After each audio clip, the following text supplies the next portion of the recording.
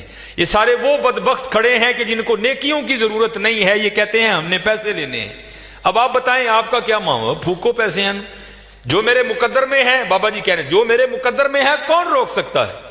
میاں محمد بخش رحمت اللہ تعالی علیہ بڑی خوبصورت بات لکھی اور میں نے بے تحاشا بار مشاہدہ کیا اس کا۔ آپ فرماتے ہیں اندھیر غبار باورچی خانہ سہ منا وچ پکدا، باج مقدروں ککھ نہیں لبدا، دیگی روے ترا